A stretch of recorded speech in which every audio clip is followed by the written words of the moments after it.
ساکنان شرافمند ناحیه واسه در قطار دیگر شهر و ناحیه‌های کشور محبوبمان 32مین سالگرد استقلالیت دولتی جمهوری تاجیکستان را در سطح بلند ایدانه جشن گرفتند.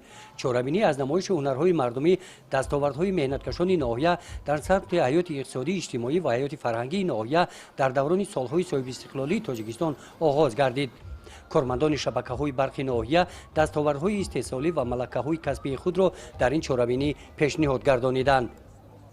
قسمت رسمی چهارمینی ایدانه بخشیده به 32مین سالگرد استقلالیت دولتی جمهوری تاجیکستان با اشتراک نماینده حکومت تاجیکستان در میدان ورزشگاه مرکزی ناحیه ادامه یافت.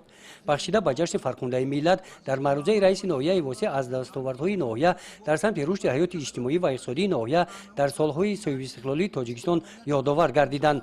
تجلیل با افتخار روز استقلال دولتی که از هستی دولت رشد آزادیخواهی، پایداری ساخت کنستیتوسیونی، سربلندی هر یک فرد خودآگاه و خودشناس گواهی می‌دهد تاجیکستان آزاد و آباد و صلح‌آور را در عرصه بین‌المللی مشهور گردانید. قید کرده شد در معروضه رئیس ناحیه واسع.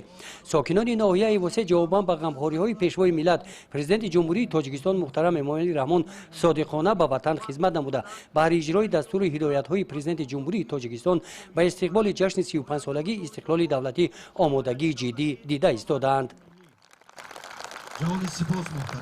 در معروضه نماینده حکومت تاجیکستان قید کرده شد که نتیجه تلاش‌های پیوسته اساسگزار صلح و وحدت ملی پیشوای ملت پرزیدنت جمهوری تاجیکستان محترم امامعلی رحمان و حمایت استوار و دستگیری مردم سربلند تاجیک وظیفه عظیم تاریخی رسیدن به استقلال دولتی و پایداری آن اجرا گردید. سپس در محیط تنتنوی و پیشرفان ساحه معارف، فرهنگ، مکافات‌های دولتی و سپاسنامه مقامات اجرایی حاکمیت دولتی ناحیه واسع سپاریده شدند.